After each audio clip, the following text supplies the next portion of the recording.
저는 우리나라를 생각하면 정말 마음이 아픕니다. 특별히 우리 한민족이 겪은 현대사에서 두 가지 사건은 우리 민족의 가슴을 지금도 고통스럽게 하고 있습니다.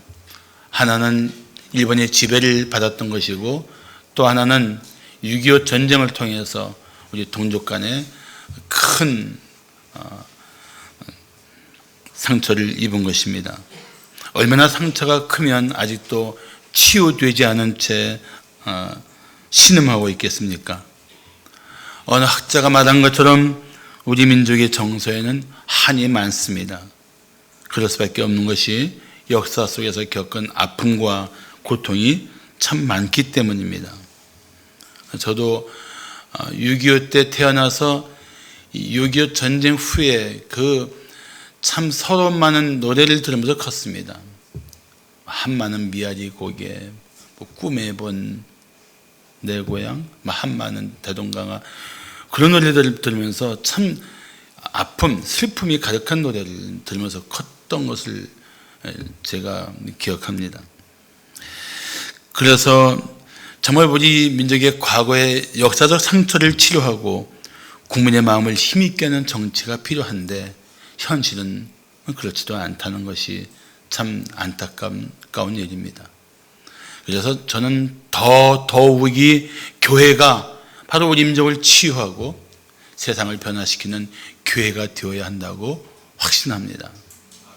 교회에 소망이 있고 교회를 통해서 치유되는 이웃들이 많아질 때 마침내 우리 민족은 진정한 자유를 얻고 회복하게 될 줄로 믿습니다.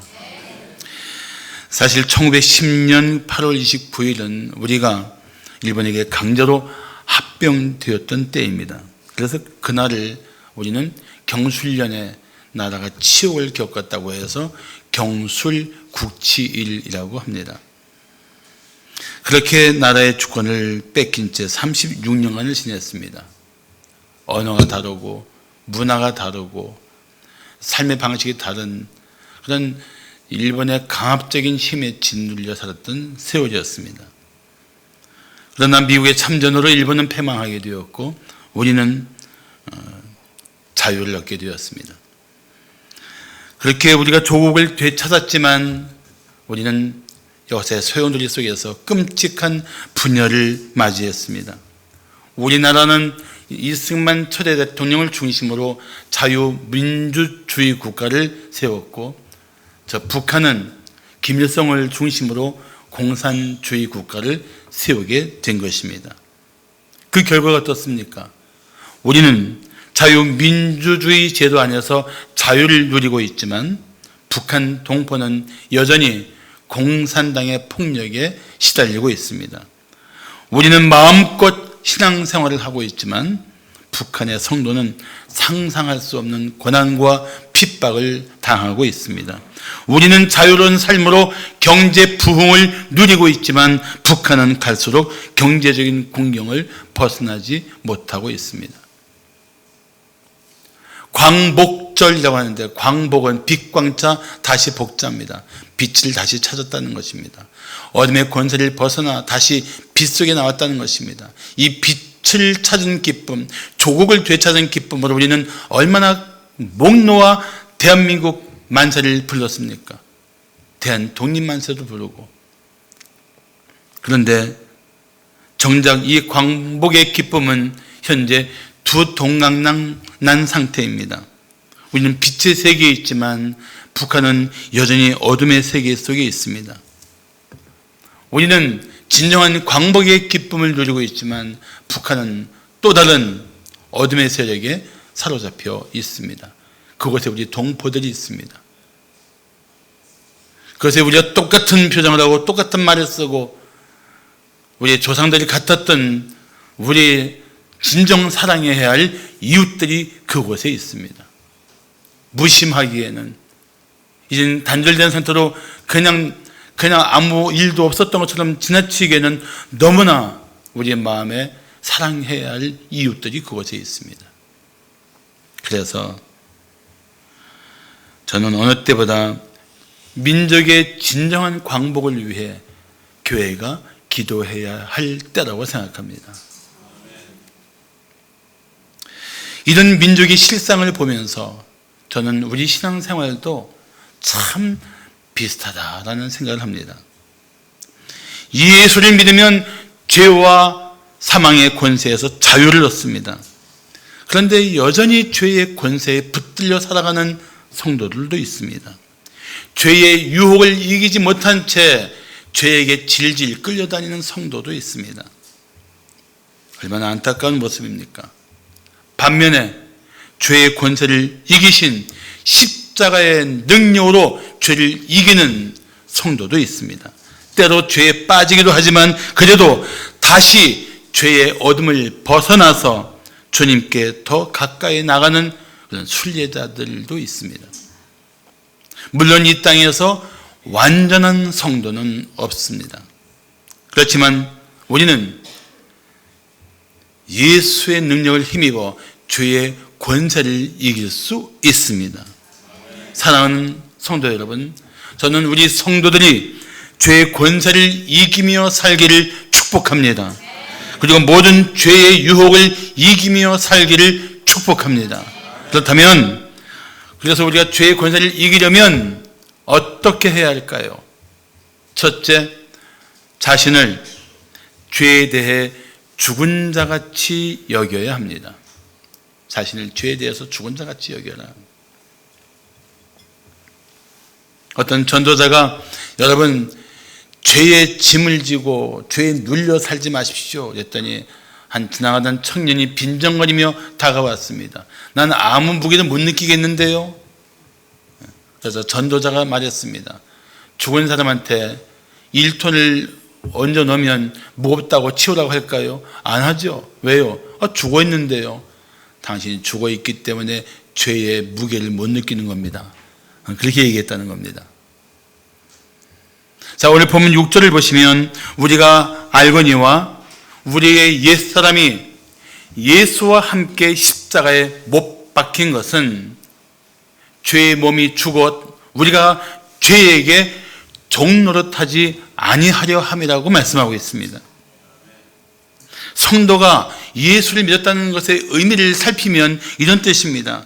예수님이 십자가에서 내 죄를 위해 돌아가실 때 내 죄의 몸은 십자가에서 함께 죽었다.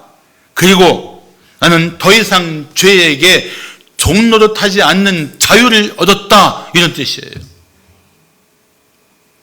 내가 예수를 믿는 순간, 예수를 내 마음의 구주 주님으로 영접하는 순간, 예수님만이 나를 이 죄의 권세에서 구원해 줄 수 있는 유일한 이름인 것을 믿는 순간, 그 순간 놀랍게도 내 죄의 몸은 예수님이 2000년 전에 죽으신 그 십자가에서 죽었다는 하나님의 선포입니다. 믿습니까? 이 죄의 몸이 죽었다는 것은 우리 몸에서 죄가 완전히 제거되었다는 뜻은 아닙니다. 그러나 우리 죄의 몸이 죽었다는 것은 예수의 십자가로 말미암아 죄가 우리에게 무력해졌다는 뜻입니다. 그래서 우리는 더 이상 죄에게 지배받지 않고 죄는 더 이상 우리를 종처럼 부릴 수 없게 되었다는 하나님의 선포입니다. 물론 죄는 끊임없이 우리 마음을 흔들 것입니다. 그러나 십자가의 능력을 의지하는 성도는 어떤 죄로도 예수를 힘입어 이겨낼 수 있습니다. 무엇보다 과거에 지은 죄 때문에 더 이상 눌려 살지 마십시오. 진실로 회개했다면 주님은 우리의 모든 죄를 깨끗이 용서해 주십니다. 기억조차 하지 않습니다. 그래서 당신은 진실로 회개한 죄에 대해서는 그 죄책감을 다 내려놓고 자유를 누려야 합니다. 그렇지 않으면 사탄은 우리가 용서받은 죄까지 끄집어내어서 우리를 그 죄와 죄책감 때문에 스스로 정죄하게 합니다. 자유를 누려서 그 자유 가운데 살아야 할 영혼을 사탄은 또 다른 올무 가운데 끌어넣으려고 한다는 것입니다. 그렇습니다. 죄는 언제든지 우리를 지배하려고 우리 주변에서 얼쩡거리고 있습니다. 그리고 우리 안에 있는 옛 성품을 자극해서 죄에 빠지게 합니다.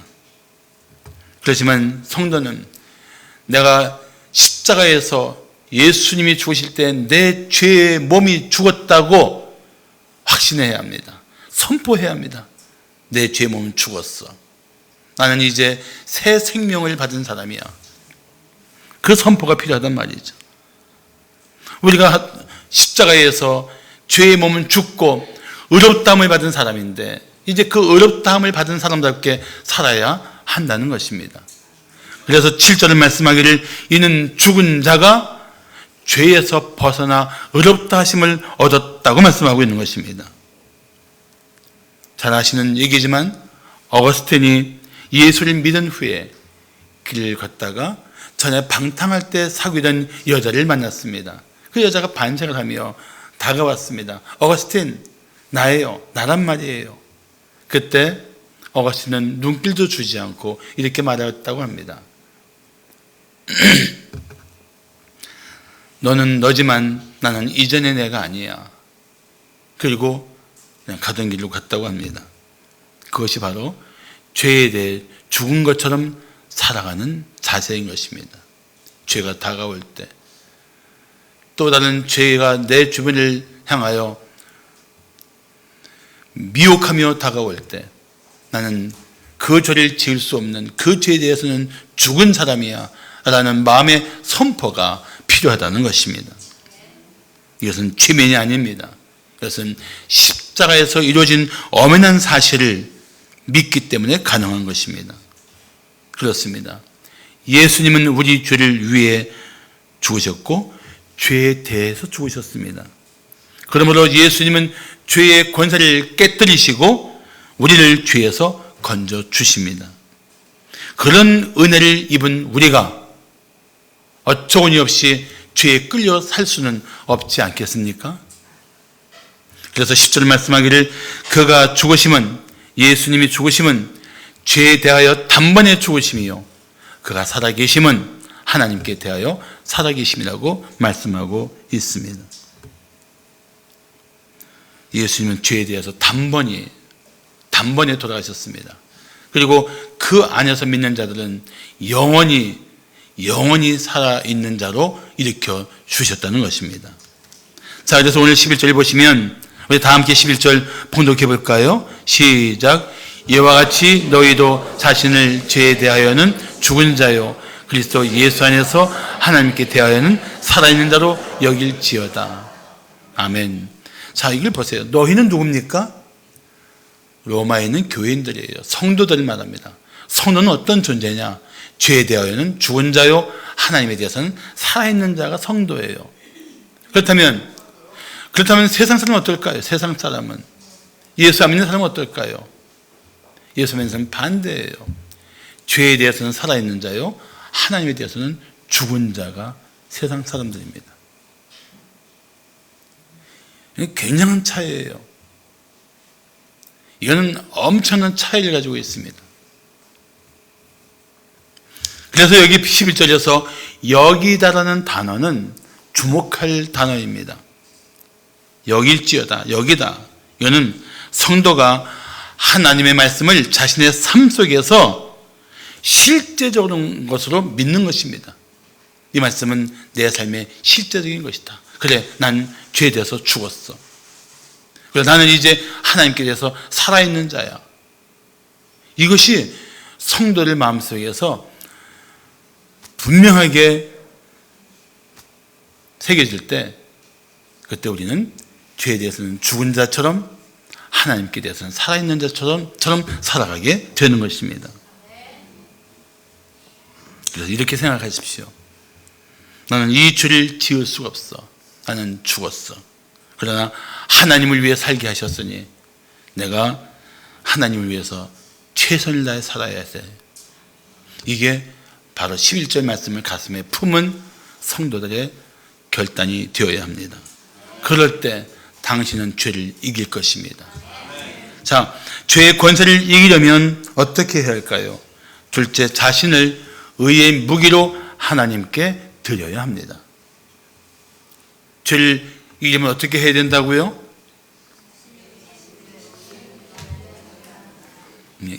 읽으면 되죠. 뭐 아주 어려운 질문은 아니었습니다. 다시 한번 물어볼게요. 대답을 몇 번 하시는데 아직 우리말이 익숙하지 않은 분들을 위해서 기회를 드리는 거예요. 죄의 권세를 이기려면 어떻게 해야 된다고요? 옆에 분들에게 자신을 의의 무기로 하나님께 드립시다. 인사하겠습니다. 시작.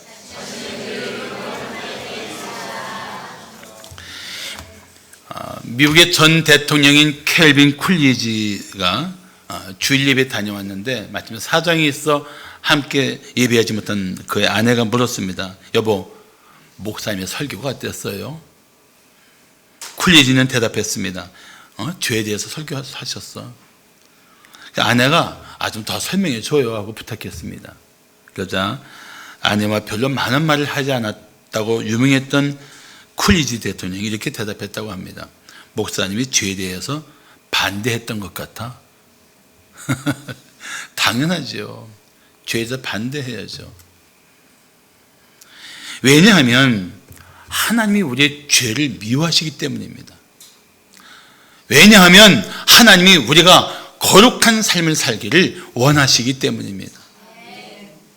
그런데 우리가 거룩한 삶을 살도록 부름받은 우리가 얼마나 죄 때문에 시달리고 있습니까?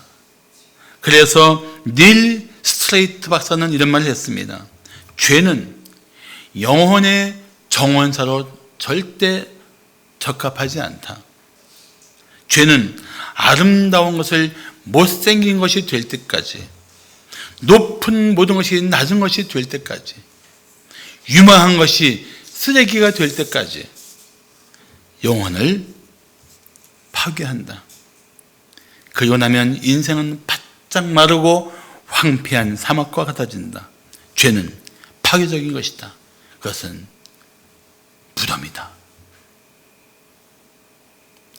죄의 실상을 아주 적나라하게 지적하고 있습니다. 그래서 12절을 말씀하기를 그러므로 너희는 죄가 너희 죽을 몸을 지배하지 못하게 하여 몸의 사욕에 순종하지 말라고 합니다. 잘 보세요. 죽을 몸을 지배하면 어떻게 됩니까? 사욕을 따르게 된다는 것입니다. 죄가 우리 죽을 몸을 지배하면 결국 사욕을 따르게 돼요. 죽을 몸은 뭡니까? 죽어서 썩을 몸을 말합니다. 사욕은 무엇을 말합니까?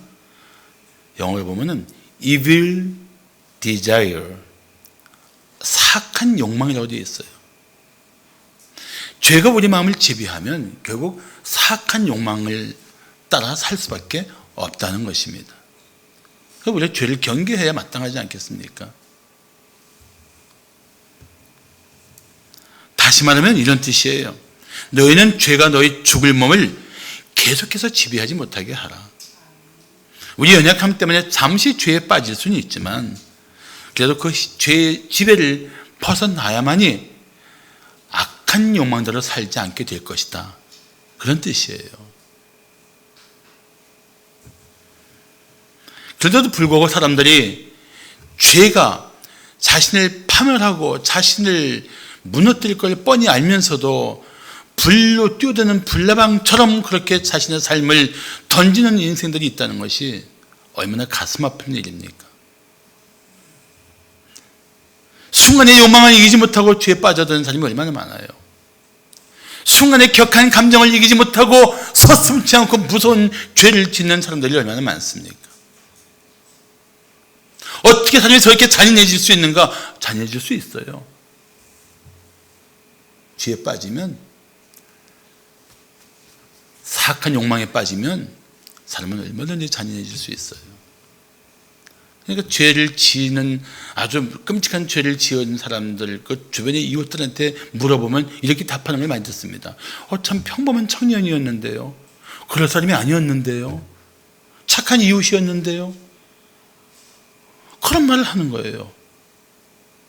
어떻게 그런 사람이 그렇게 변할 수가 있습니까? 죄의 지배를 받으면 너 나 없이 다 사악한 욕망대로 죄에 빠질 수 있어요.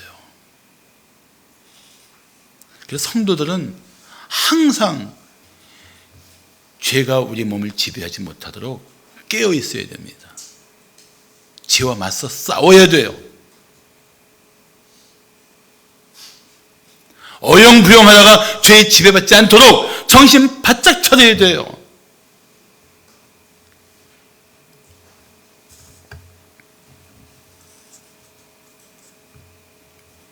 죄가 지배하면 죄인이 되지만 성령이 지배하면 성령 충만한 사람이 될 것입니다. 생각해 보십시오. 우리는 예수 안에서 엄청난 은혜를 받았고 이제 예수 안에서 정말 놀라운 삶을 살 수 있는 가능성을 가지게 되었고 우리는 예수 안에서 탁월한 인생을 꿈꿀 수 있는 존재가 되었는데 이 모든 것들을 거침없이 무너뜨리는 힘이 죄란 말이죠.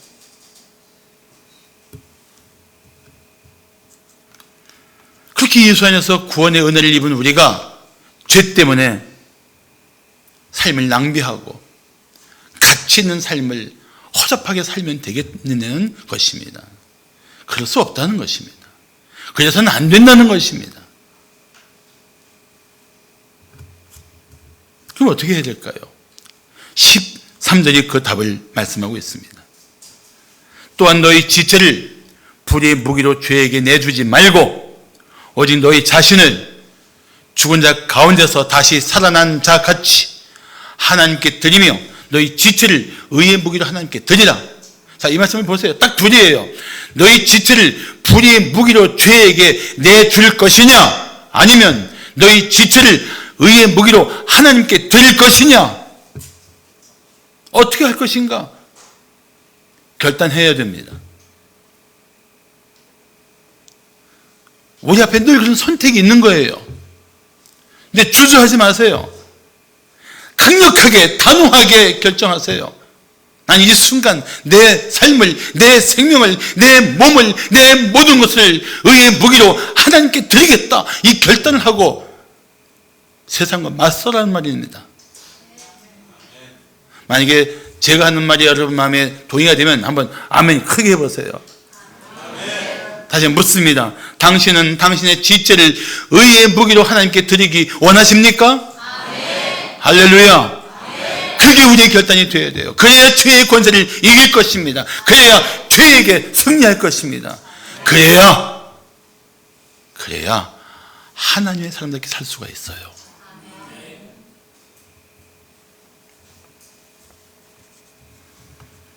의의 무기를 가지고 불의의 무기로 쓸 수는 없습니다. 성도는 자신을 하나님께 드려야 합니다. 그래야 의의 무기로 살아갈 것입니다. 그래야 하나님께 영광을 돌릴 것입니다. 잊지 마십시오. 당신을 하나님께 드리면 하나님은 당신을 하나님의 영광을 위해 사용하실 것입니다. 마지막으로 죄의 권세를 이기려면 어떻게 해야 할까요? 셋째, 자신을 은혜 받은 자답게 행동해야 합니다.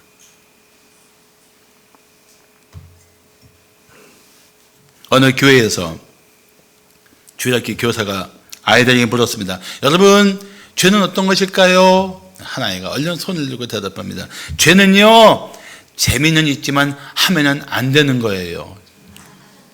아주 현명한 대답입니다. 죄는 분명히 쾌락이라는 요소를 가지고 있어요. 그래서 더 유혹적이죠. 죄는 분명히 사람을 자극하는 강렬한 힘이 있습니다. 그러니까 알면서도 빠져들어가는 겁니다.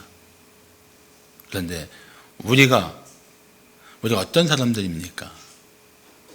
그 죄에서 구원하기 위해서 독생자 예수를 내어주신 하나님의 은혜를 입은 자들 아닙니까? 그 은혜를 입은 자라면 그 은혜를 받은 사람답게 사는 것이 그게 성도의 도리 아닙니까? 근데 우리는 이 기본이 흔들리고 있는 거예요. 이 도리를 못 지키고 있는 거예요. 인간에게 인간의 도리가 있듯이 성도에게는 성도의 도리가 있는 겁니다.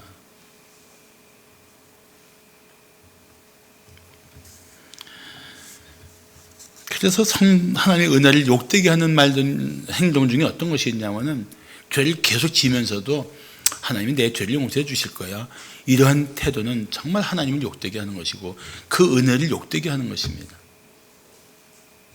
물론 저는 사람들한테 이런 말, 놀리는 말을 들은 적이 있어요. 예수를 믿는 사람은 좋겠다, 주중에 실컷 죄를 짓고 주일에 다 용서받으니까. 그런 조롱 섞인 말을 들어본 적이 있습니다. 물론 조롱하는 소리지만 우리가 그 은혜를 누리는 것은 또 엄연한 사실입니다. 우린들 세상 속에 살다가 죄를 안 짓겠습니까? 세상 사람과 차이가 있다면 무엇입니까? 주님 앞에 무릎을 꿇고 마음을 찢으며 통회할 때 하나님 그 즉시 우리의 죄를 다 씻어 깨끗게 하신다는 겁니다. 세상 사람은 그 은혜가 없으니까 죄가 작고 큰 것들이 마음속에 계속 엉기면서 쌓이면서 죄의 지배를 받을 수밖에 없는 삶으로 더 무너져 가고 있다는 것입니다. 그런데 그 은혜를 입은 자가, 은혜를 입은 성도가 그 은혜가 있으니까 죄를 짓는 일들에 태어나다면 그게 성도다운 삶일 수가 없다는 것입니다. 그 은혜를 받은 자다운 삶의 변화, 그것이 바로 죄를 피하는 것입니다. 죄와 싸우는 것입니다.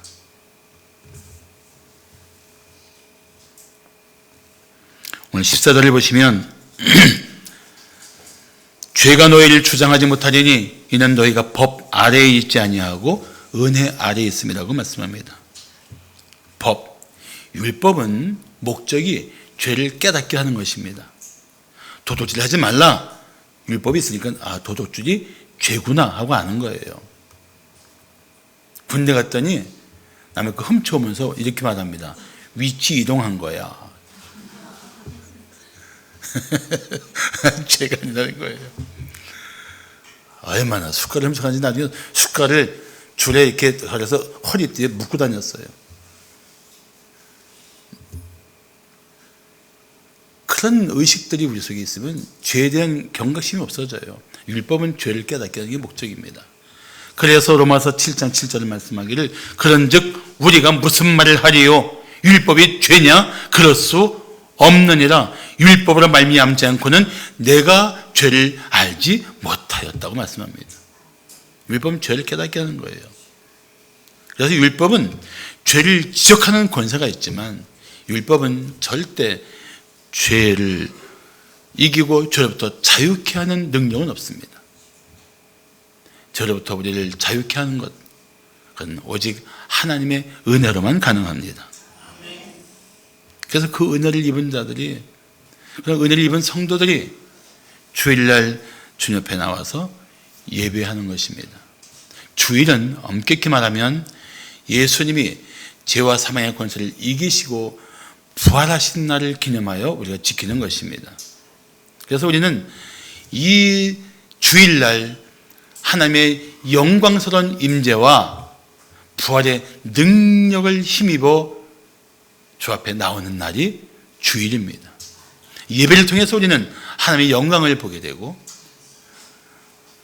예배를 통해서 우리는 다시 부활의 능력으로 무장하게 되는 것입니다. 죄를 이기고 사탄의 권세를 이기는 이 부활의 능력으로 무장해야만 우리는 세상 속에서 승리할 수 있는 영적 권세가 생깁니다. 그러니까 매주일 오는 예배라고 가볍게 여기지 마세요. 매일 양식이 필요하듯이 매주일 예배를 통해서 우리가 영적으로 무장하지 않으면 세상 속에서 우리는 정말 나약하게 무기력하게 죄에 무너질 수 있는 가능성이 너무 많다는 것입니다. 예배를 힘써야 돼요. 예배를 통해서 다 영적인 회복이 되고, 예배를 통해서 영적인 권세를 가지고, 예배를 통해서 영적으로 무장하고 나갈 수 있는 성도들이 되어야 할 것입니다.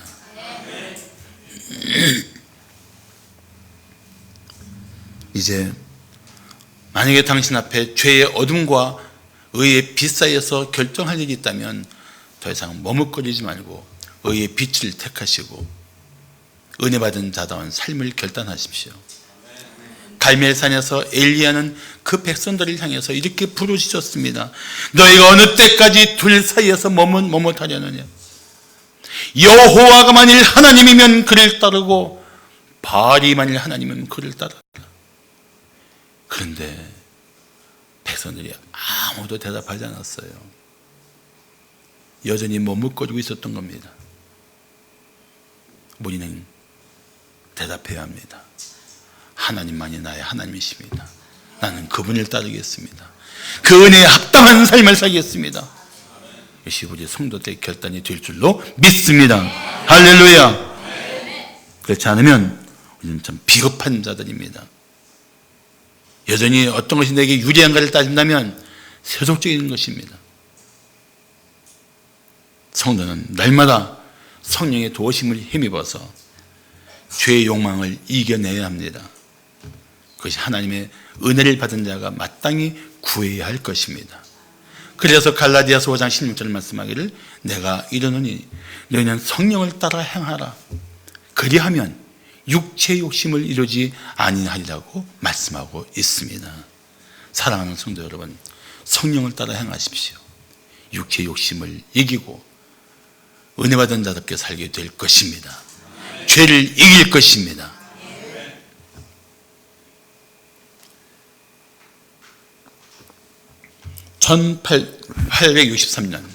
(1863년) 1월 1일부터 링컨이 선포한 노예 해방 선언대로 이제 살도록 전국에 공포되었습니다.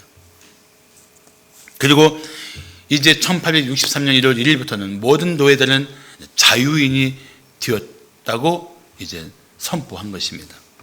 그런데 정작 노예로 살고 있는 흑인들은 그 사실을 알지 못한 채 여전히 노예로 일하고 있었습니다. 한 1년이 지난 후에 어느 기자가 노예로 있는 흑인을 향해서 물었습니다. 혹시 링컨이 선포한 노예 해방 선언에 대해서 들어본 적이 있느냐고, 어떻게 생각하느냐고 물었습니다. 그때 그 노예는 이렇게 대답했다고 합니다. 저는 링컨에 대해서 아무것도 몰라요. 단지 사람들은 링컨이 우리를 자유롭게 해주었다고 말하더군요. 하지만 사실 저는 그게 무슨 말인지도 잘 몰라요. 얼마나 안타까운 일입니까?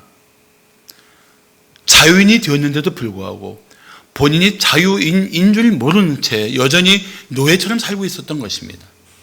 만일 그 노예가 자신이 더 이상 노예가 아닌 자유인이라는 사실을 알았다면 뭐라고 얘기했을까요? 백인 주인에게 이렇게 말해도 그건 법적으로 합법적인 것입니다. 난 더 이상 당신의 노예가 아닙니다. 더 이상 나를 지배하려고 하지 마십시오. 나는 자유인입니다. 나라에서 내가 자유인이라고 선포했습니다. 그래야 되지 않겠습니까? 마찬가지예요. 세상에 많은 사람들이 죄의 권세에 사로잡힌 채 살고 있습니다. 그런 끔찍한 죄인들을 구원하기 위해서 예수님이 십자가에서 대속의 피를 흘리셨단 말이죠.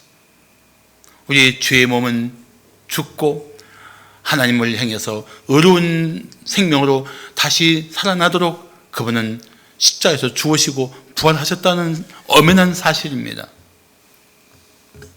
누구든지 예수를 믿으면 죄에서 자유를 얻습니다.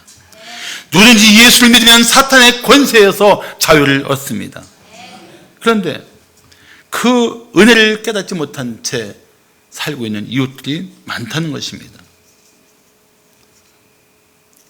예수를 믿으면 자유를 얻는데, 예수를 믿으면 죄의 몸은 죽고 새 생명의 은혜 가운데 살 수가 있는데,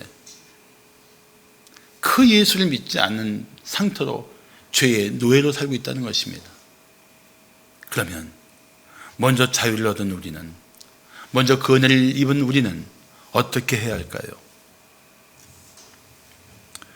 우리 이웃이 죄에서 자유를 얻는 해방의 기쁨을 누리도록 전해야 합니다. 어느 목사님이 광복절을 맞아서 이런 탄식을 했습니다. 누군가의 희생으로 맛본 해방의 기쁨. 그런데 난 해방된 나라를 위해 무엇을 했는가? 무엇을 기여하며 이 땅에서 살아왔을까? 중략하고 복음화를 위해 살았으니 내게 남은 길을 걸어야겠다. 맞습니다. 우리는 선조들의 피와 희생과 헌신으로 회복한 나라에서 살고 있습니다. 광복절을 맞아서 그분들의 그 희생이 헛되지 않은 나라를 세우기 위한 이 시대를 사는 성도다운 삶의 결단이 필요합니다. 어떤 결단이 필요할까요? 저는 두 가지를 권하고 싶습니다. 첫째, 우리가 이 시대를 사는 성도로서 나라와 민족을 위해서 어느 때보다 깨어 기도할 때라고 생각합니다.